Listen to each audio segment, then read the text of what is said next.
Well, week 8 of 2023 college football has come to a close, and what a wild weekend.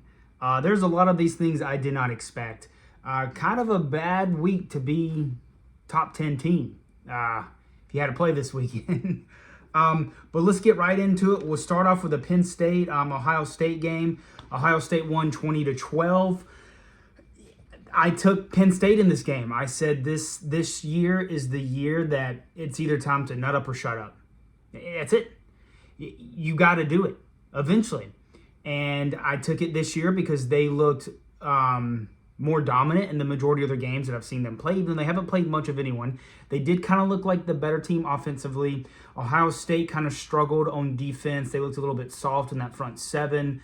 They barely beat a Notre Dame team early in the year. I just felt like if Penn State was going to get this win against Ohio State finally, it was this year. And they didn't nut up. They lost.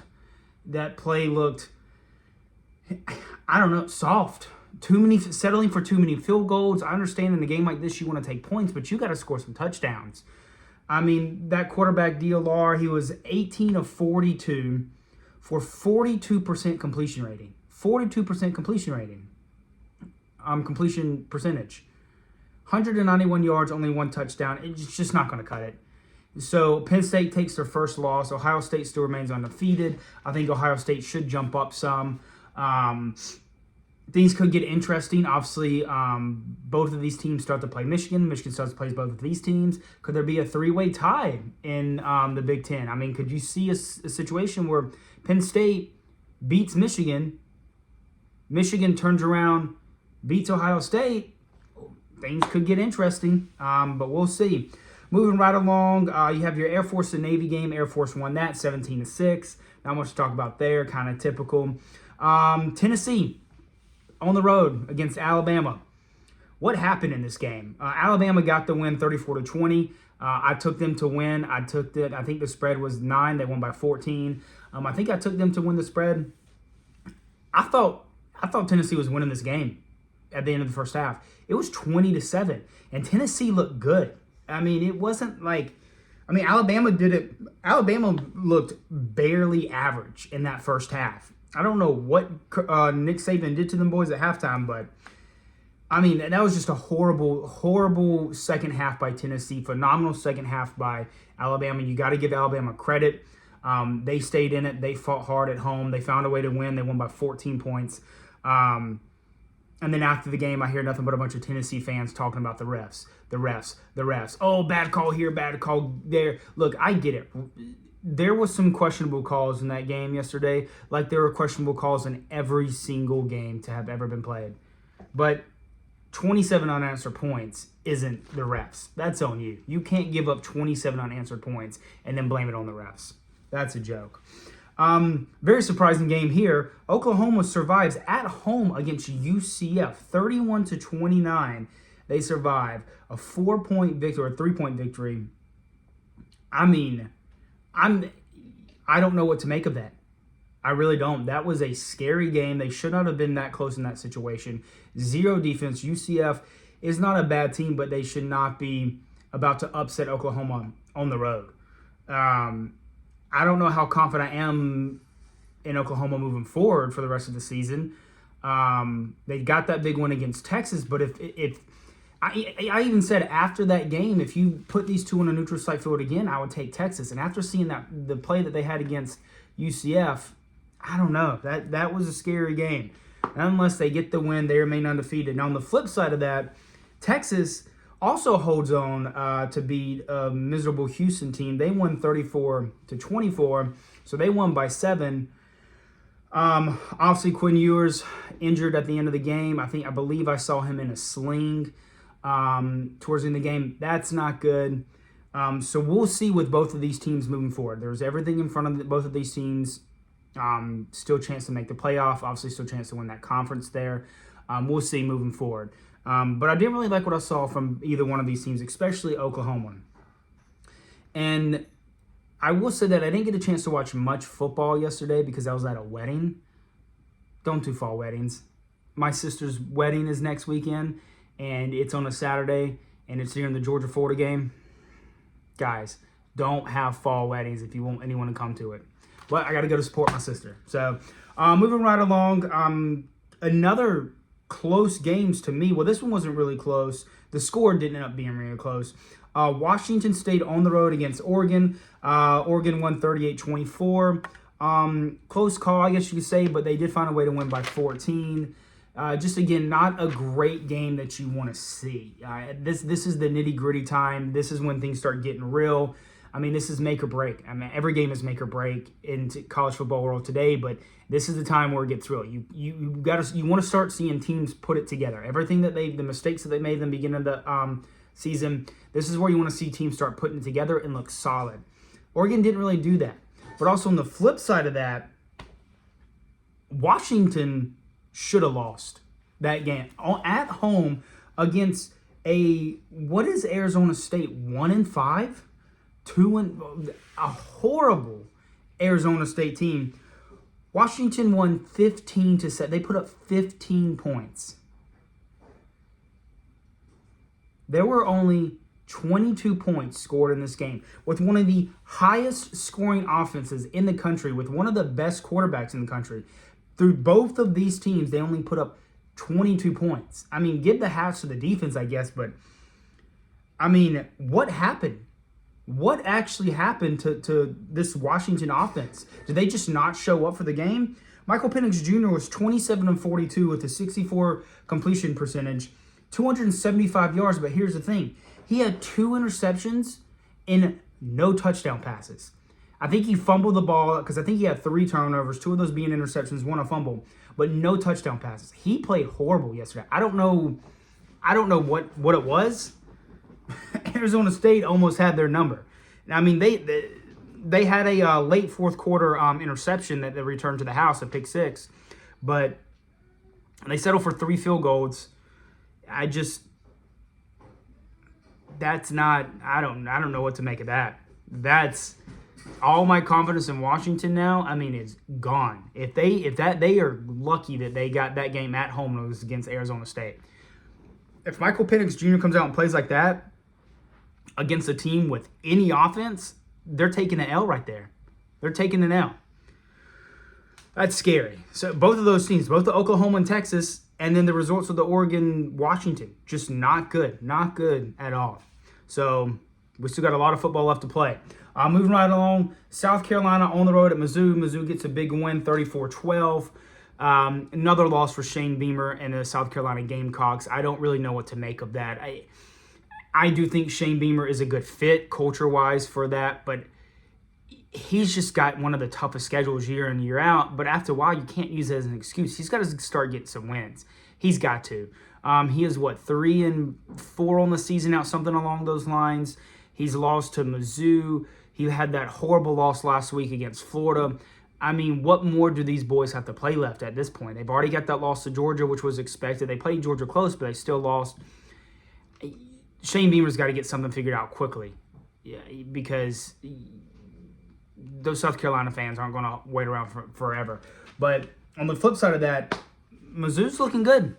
And I don't want to give them credit, but you kind of have to at this point. I'm still a firm believer. I do not like Mizzou in the SEC. I don't think they're a good fit. I was not happy when they expanded with Mizzou. You could have went with any other team, in my opinion. But they're looking good this year. That head coach that they got out there, he's putting some stuff together, and you got to give credit where credit's due, plain and simple. They're looking good. I'm still curious to see. I mean, they got that one loss against LSU, and that was a bad loss. They should have had that game in the bag, and they let LSU – they lost that game. They let LSU come back. Unacceptable loss by that being up that big, just choke. But they've looked good so far. I mean, this is kind of making that Georgia-Mizzou game later in the year a little bit more interesting. I mean, if Mizzou goes into that game with only still the one loss left, we'll see. We'll see. I mean, Mizzou still got some tough games coming up, but like I said, that Georgia-Mizzou game later in the year is looking a lot better, a lot more tougher. Moving right along, Duke on the road at FSU scored this game 20-30. Slow start for FSU. They did not look good in the beginning of this game. They just didn't. But But 3 fourth quarter touchdowns. They looked way better in that fourth quarter. They were getting stops on defense. Now, obviously, we want to, see about the Duke Riley Leonard's injury. He was injured late in the game, and that's kind of FSU just kind of put their foot to the pedal and didn't look back. Especially those 3 fourth quarter touchdowns just kind of pulled the game away from them. So hoping the best for him, for Duke's quarterback Leonard.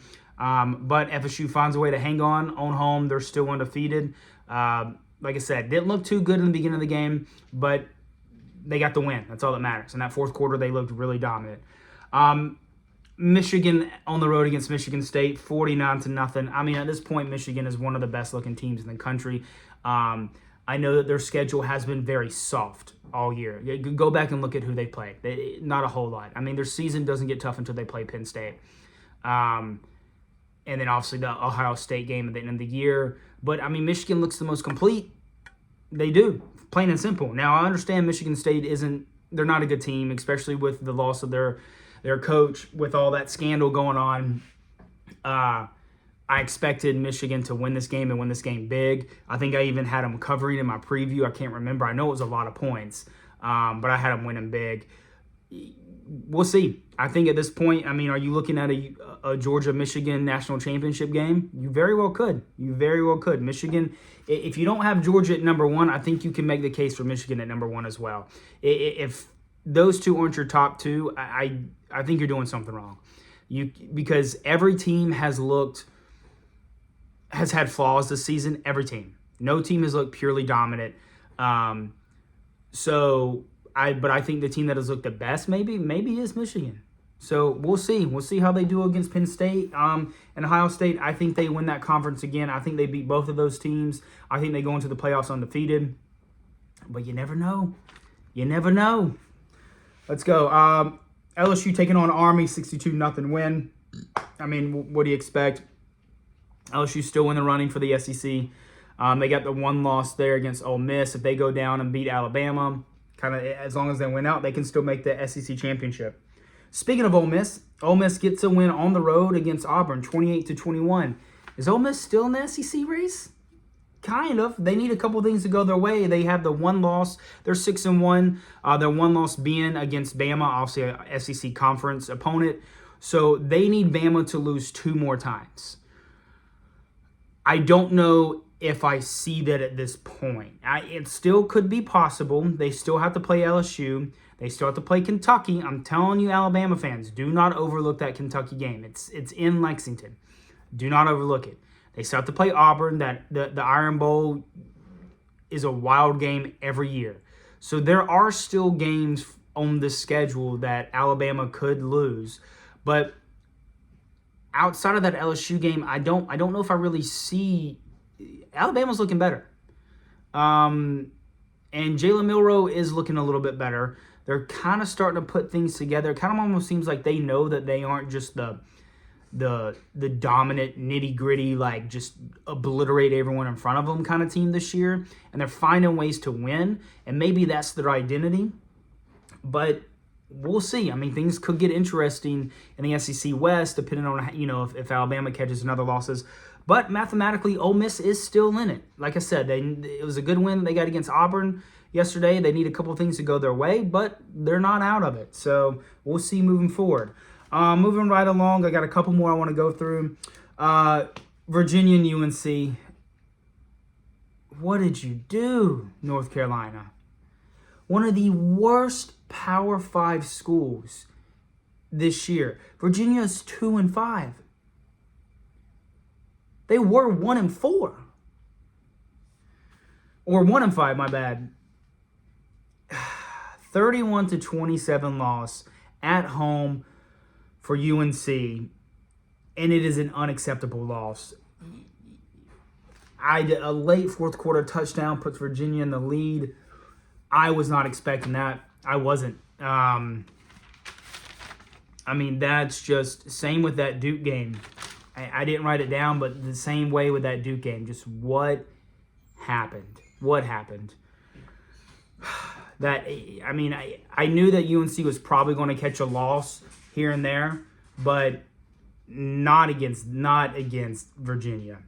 Moving right along, Utah at USC. Another loss for USC and Caleb Williams and Lincoln Riley. I mean, they have no defense.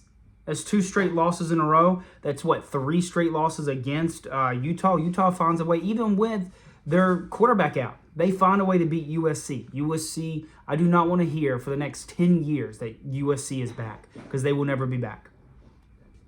I mean, just, you had it. You had it, and now you don't. 2 losses, bye-bye. You out of the playoffs. I don't want to hear anything from UFC fans. Don't want to hear a thing from Bear Alexander. Get over it. Last game, and boy, was this funny to see the results of this. Clemson takes another L on the road, if you want to call it a road game. We all know Miami doesn't have an actual home field advantage, but they take another L of the season. That's their 3 L's of the 2023 season against Miami. Miami wins 28-20. Give it to Miami. It was an ugly game. They didn't look good. Neither team looked good, but Miami found a way to win in overtime. I made a video earlier. It's on my YouTube channel. You can go on where I talk about my opinion on Dabo Swinney and the recent controversy that he's been in, certain comments that he's made. I'm telling you now, Clemson fans, he is not it anymore. This is not 2018. You don't have Trevor Lawrence. You don't have Deshaun Watson. He has continued time and time again, has proven himself inadequate, incapable of taking Clemson where they need to go. Plain and simple. He is stuck in the past and he refuses to adapt. And this is another example. This just goes to show that if you keep him around for much longer, you're going to be even farther left behind. They should have won this game. This was a huge bounce back game for Clemson that they needed to get some momentum. Now you got 3 losses on the season. Duke, FSU, Miami. You got 3 conference losses on the season. And it doesn't get a lot easier. You could find yourself losing to South Carolina at the end of the year. You could find yourself losing 2 to 3 more games, and you only got 4 or 5 left to play. I mean, this is a joke. And then after the game, Dabo Swinney comes out, and he was asked, one of the reporters in the press conference after the game asked him, was like, so was that an RPO, the last run? So it went into overtime. Clemson needed to score a touchdown on 2-point conversion and tie the game to keep it going. Well, they get right down on the 1-yard line. They snap the ball. Cade Klubnik hands it off to the running back to run it up the middle, pulls it at the last second. He runs out, and he gets tackled for like a 5-yard loss. That was 4th down, game over, Miami wins. He gets asked about that. Was that an RPO on that last play? Dabo Swinney, with no hesitation, throws his quarterback on the bus. No, it wasn't an RPO. He just decided to run it. He decided to pull it. Don't know why. Look, that may very well be the 100% truth. I'm sure it is. It probably was a design play up the middle. You hand it off to the running back, you run it up the middle. And Cade Klubnik maybe saw something and just decided to take it on his own. As the head coach, especially at this level, you do not put that on your fucking players. You do not. I don't care. You do not put it on your fucking players. Because if you were a better head coach, you could have put them in a position where they wouldn't be in this position to have to do something like that late in the game. What does Dabo Swinney do after another loss, back-to-back losses? After bitching last week about his fans and slapping his fans in the face, he then gets out here and he throws his quarterback under the bus. And I get it, Cade Klubnik is not a good quarterback. He's not. He's at best an average quarterback. But you do not throw your own players under the bus, especially your starting quarterback. What message does that send to your locker room? What message does that send to him, to your locker room, to your other coaches, to your fan base? You have no trust in this kid now. And everyone knows it. Everyone knows it. I don't know what you do as a Clemson fan. I don't know how y'all continue to support Dabo Swinney. He hasn't done anything. He hasn't won anything since 2018, and his ego and his failure to adapt is really going to cost Clemson. They're sitting at 3 losses. Their best case scenario is going 9-3 and maybe getting a good bowl game. They very well could finish the season 8-4 or 7-5. Yeah, I said it in my video that I made. Go back and watch it. I lay into him. I lay into Dabo Swinney over this. I told him he better shut up until he can at least get through Miami first. and couldn't even get through Miami. So that brings me to my whole point of this. Did he purposely lose this game? Because he did say that he might just have to start purposely losing games to get rid of some of the bandwagon fans. Did he purposely lose this game? That's what I would think. If I was a Clemson fan. What are you doing? What are you doing? Dabo Swinney is a joke of a coach. He is a clown.